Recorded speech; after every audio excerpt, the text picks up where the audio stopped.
அனைவருக்கும் இயேசு கிறிஸ்துவின் அன்பின் வாழ்த்துதலோடு வரவேற்கிறோம். இன்றைய நாளிலும் கொடுக்கப்பட்ட மன்னா மூலமாக உங்களை எல்லாம் சந்திப்பதில் கர்த்தருக்குள் மிக மகிழ்ச்சி. எனக்கருமையான தேவஜனமே, இன்றைக்கு தேவனால் கொடுக்கப்பட்ட வார்த்தை ஏசாயா தீர்க்கதரிசி 25:6 சொல்லுகிறது, சேனைகளின் கர்த்தர் இந்த மலையிலே சகல ஜனங்களுக்கும் ஒரு விருந்தை ஆயத்தப்படுத்துவார்.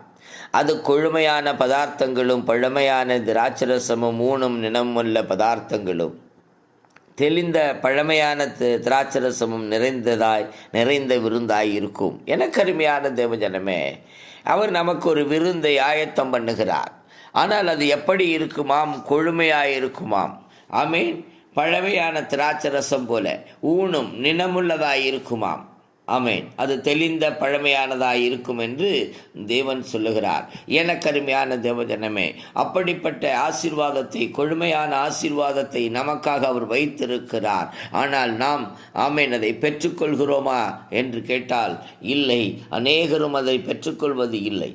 காரணம், ஹல்லேலூயா, அநேக நிந்தைகளும் அநேக தேவனுக்கு விரோதமான சில நினைவுகளும் சிந்தனைகளும் இருப்பதினால் அதை பெற்றுக்கொள்ள முடிவதில்லை.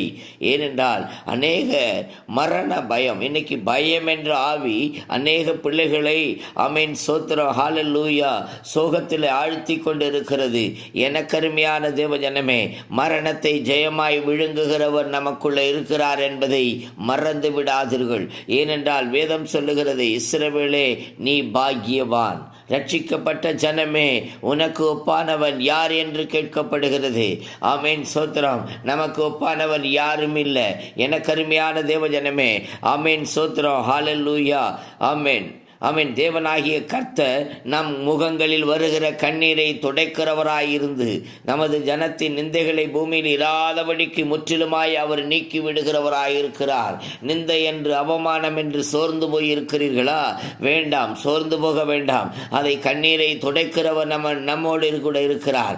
அவர் நமக்குள்ள சஞ்சரித்து கொண்டிருக்கிறார் என்பதை மறந்து விடாதீர்கள். ஆனால் அவர் நமக்குள்ள சஞ்சரிக்க வேண்டுமானால், கொழுமையான பதார்த்தத்தினால் நம்மை நிறைய பண்ண வேண்டுமானால் நாம் என்ன செய்ய வேண்டும் என்று பார்த்தால், முதலாவது தேவனுடைய சோத்திரம் நாமத்தை உயர்த்தி சோத்திரம் ஹல்லேலூயா அவருடைய நாமத்தை துதியுங்கள். அனுதினமும் நாம் துதிக்கிற பிள்ளைகளாக இருக்க வேண்டும். எப்படிப்பட்ட துதியை தேவன் எதிர்பார்க்கிறார் என்றால், ஏதோ அழுகையோடும் சோகத்தோடும் துதிப்பதை அல்ல, ஆனந்த களிப்புள்ள உதடுகளால். நாம் எப்படி ஆனந்தத்தோடு சந்தோஷத்தோடு நாம் ஆண்டவரை துதிக்க வேண்டுமாம். எப்பொழுதும் சோத்திரம் சந்தோஷத்தோடு தேவனை துதிப்பீர்களாயிருந்தால் உங்களுக்கு கொழுமையான பதார்த்தங்களை கொடுக்க வல்லமை உள்ளவராயிருக்க. அது மட்டுமல்ல, சோத்திரம் ஹல்லேலூயா, அவருடைய நாமத்தை தொழுது கொள்ளுகிறவர்களாயிருங்கள். அனுதினமும் அவருடைய நாமத்தை தொழுது கொள்ளுகிற பிள்ளைகளாயிருங்கள். அடுத்தது, அவருடைய செய்கைகளை அநேக ஜனங்களுக்கு சோத்திரம் நீங்கள் தெரிவிக்கிறவர்களாய் அறிவிக்கிறவர்களாய் இருங்கள். ஹல்லேலூயா. அவருடைய நன்மைகளை, அவருடைய அதிசயங்களை விவரிக்கிற பிள்ளைகளாய் இருக்க வேண்டுமாம். அடுத்ததாக நாம் என்ன செய்ய வேண்டும் என்று கேட்டால், சோத்திரம் அவருடைய நாமம் உயர்ந்ததென்று பிரஸ்தாபம் பண்ணுங்கள். அல்லேலூயா.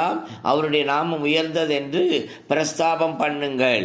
அதைத்தான் ஆண்டவர் நம்மிடத்தில் பேசுகிற காரியம். கர்த்தரை கீர்த்தனம் பண்ணுங்கள்.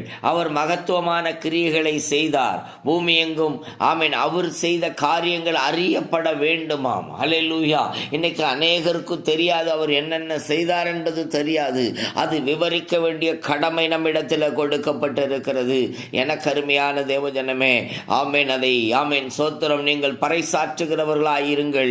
கர்த்தராகி ஆண்டவர் உங்களுக்கு கொழுமையான பதார்த்தத்தினால் நிறைய பண்ணுவார். மரணத்தை ஜெயமாய் அவர் விழுங்க போகிறார். மரண படுக்கையா, இல்ல மரண வேதனையா, மரண பயம் இன்றைக்கு அநேக மனிதர்களை சோத்திரம் மரண படுக்கைக்கு நேராய் கொண்டு போகிறது. காரணம் என்ன தெரியுமா? அந்த பயத்தின் ஆவி. ஆமென். இயேசுவின் நாமத்தினால அவர் பயத்தை கொடுக்கவில்லை. ஆமென். பலமும் அன்பும் தெளிந்த புத்தியுமுள்ள ஆவியை நமக்கு கொடுத்திருக்கிறார் என்பதை நாம் உணர வேண்டும். நாம் உணர்ந்து செயல்பட வேண்டும்.